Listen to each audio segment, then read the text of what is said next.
Hello mga idol, magluluto tayo ng tugutungan. Lagyan natin ng tuno. Yan. Saka ito yung tuno. May nag-request kasi na ulit ko daw na magluto tayo ng tugutungan mga idol, kaya lagyan daw ng tuno. Sabi niya doon sa doon sa baybayin daw. Kurisma mga idol, lutayad ang dagat ito. Hindi maganda yung view sa baybay namin kasi maraming dumi. Kaya dito lang ako kasi maganda yung dagat. Tara, pisahan na natin. At kunan natin to ng mga tinik mga idol. Kunan natin ng tinik to mga idol. Ito tapon natin to kasi matinik. Dandahan lang kasi makatinik din to. Yan, ang taba mga idol. Hindi na lang natin to isama.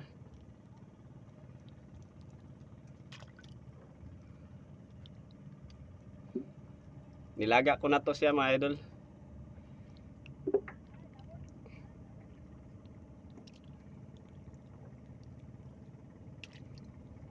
Yan.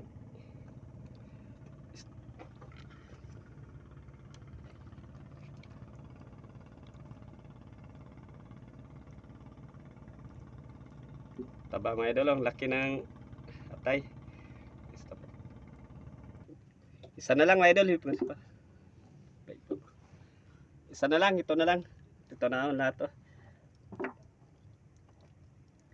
Ganito lang paglinis ng musi mga idol. At saka kailangan mong kunin yung tinik niya bago ka magluto ng may gata. Dahan-dahan lang din kasi matinik.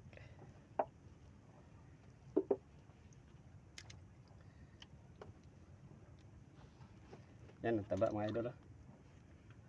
At kunin ito natin yung yung kinakain niya ito.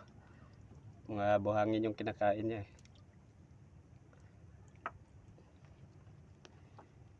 Ito yung atay masarap. Pichirigan.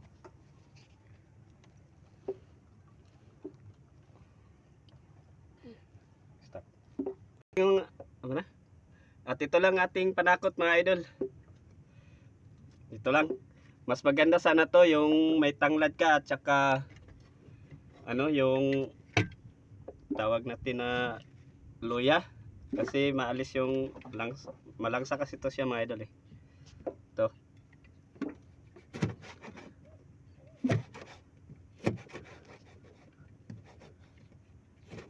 Kayo mga idol, try na ba kayo nitong maglagay ng gata na tinatawag na musi o tugutungan? Paki-comment naman dyan sa baba mga idol, at paki-like, follow na rin sa aking video mga idol para marami pa kayong makikita na mga lamang dagat na ating lulutuin mga idol.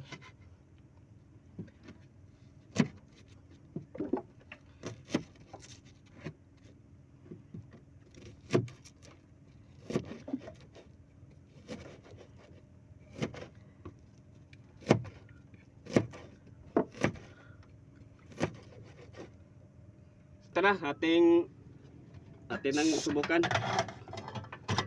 pagluto.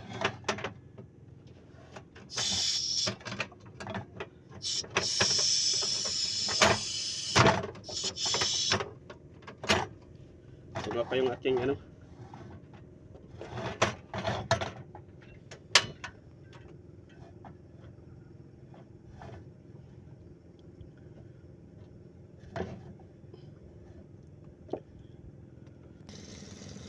At siyempre mga idol, iuna natin to yung niya, atay, kasi ito yung magpapasarap sa kanya. Ito yung magpapagisa sa kanya.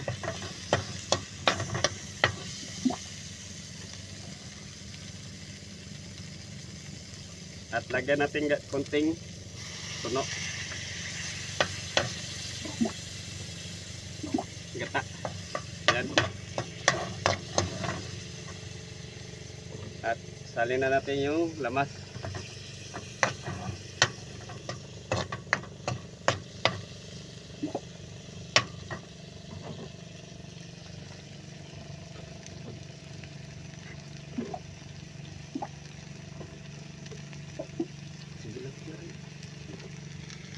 No.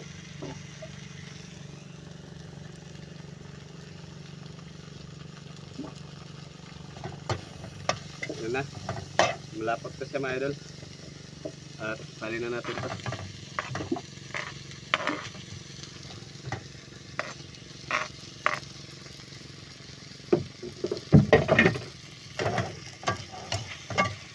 Shake lang para mahalo talaga yung ano niya.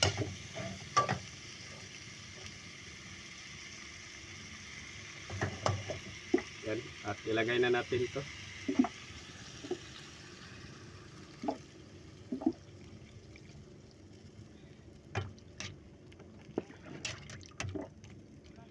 Ito yung pilmerong tuno niya mga idol sa lubi, yung gata.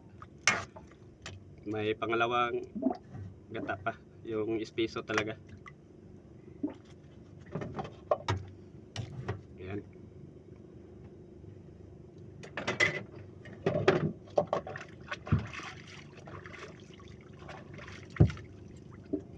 At takpan muna natin siya.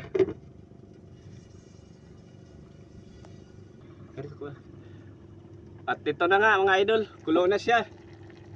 Atin nang sunod yung ano, pangalawang tuno bago natin siya timplahan.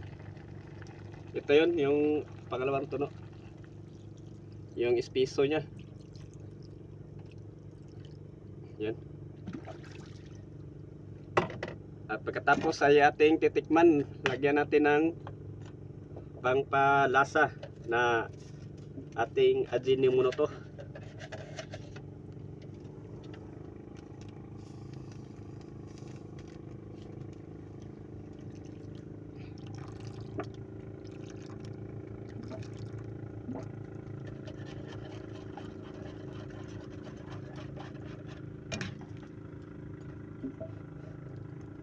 Tikman natin mga idol kung tama lang ba.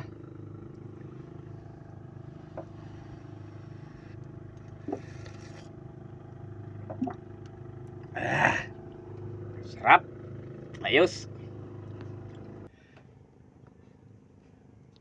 At ito na mga idol, luto na ating titikman. Ito, yan, luto na siya mga idol. Kuha tayo ang isa. At napakainit.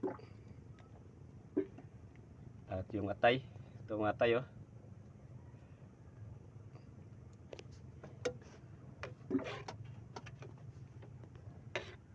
Napakainit mga idol.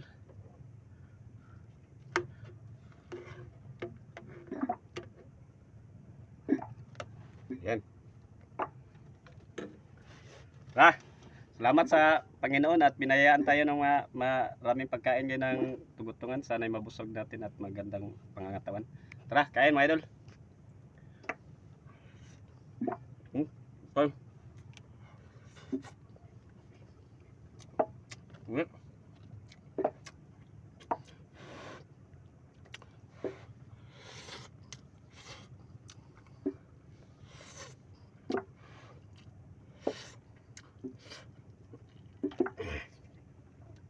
Sarap, init lang.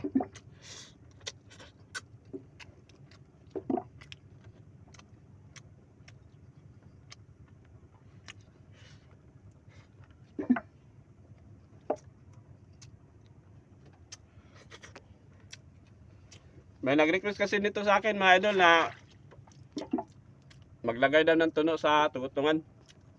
Shout out pala sa Family Cervantes. Ito na ang request mo mga idol. Salamat sa iyo sa iyong panonood sa aking YouTube channel. Abangan mo ito sa pag-upload ko. Maraming salamat. At ito ay napakasarap. Lagyan talaga ng tuno. Ito, kailang laman.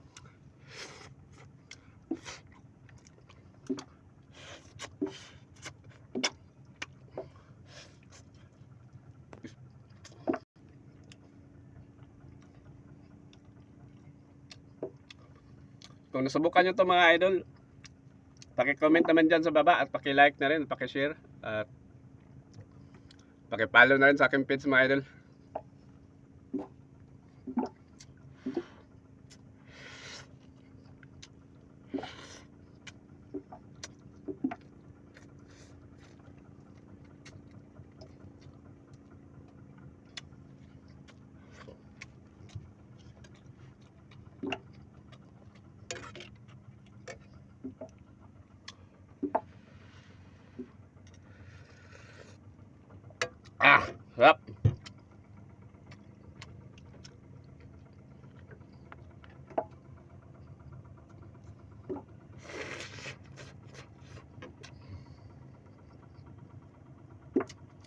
Sorry ka.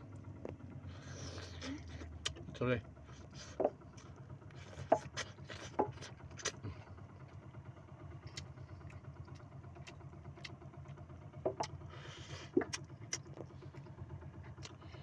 Lipin na to. Lipin. Pag 30, 12. Get 12.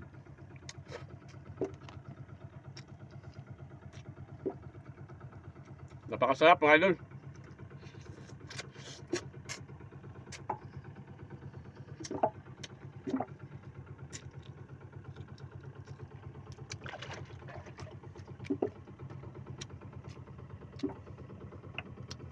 Tingnan nyo lang ang pagluto ko sa musi o tutungan mga idol. Kung paano niluto ko. Para malaman nyo rin kung paano niluto ko ang aking putahe sa pagluto ng musi. Hindi to butiti mga idol ha. Ito ay tugutungan, musi, yung tawagin. Iba yung tugutungan mga idol. Kasi may nag-comment sa akin na butiti daw, ito daw ipupuntrip ulit. Dito butiti mga idol, musi ito. Ang tawag sa amin nito ay tugutungan.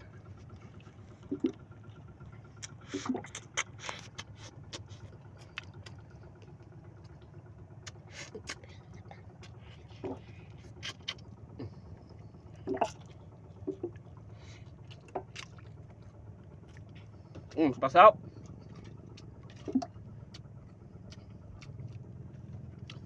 Ayun mga idol, hanggang sa susunod na video. Sana'y follow nyo at share. Maraming salamat sa inyo. At sa susunod.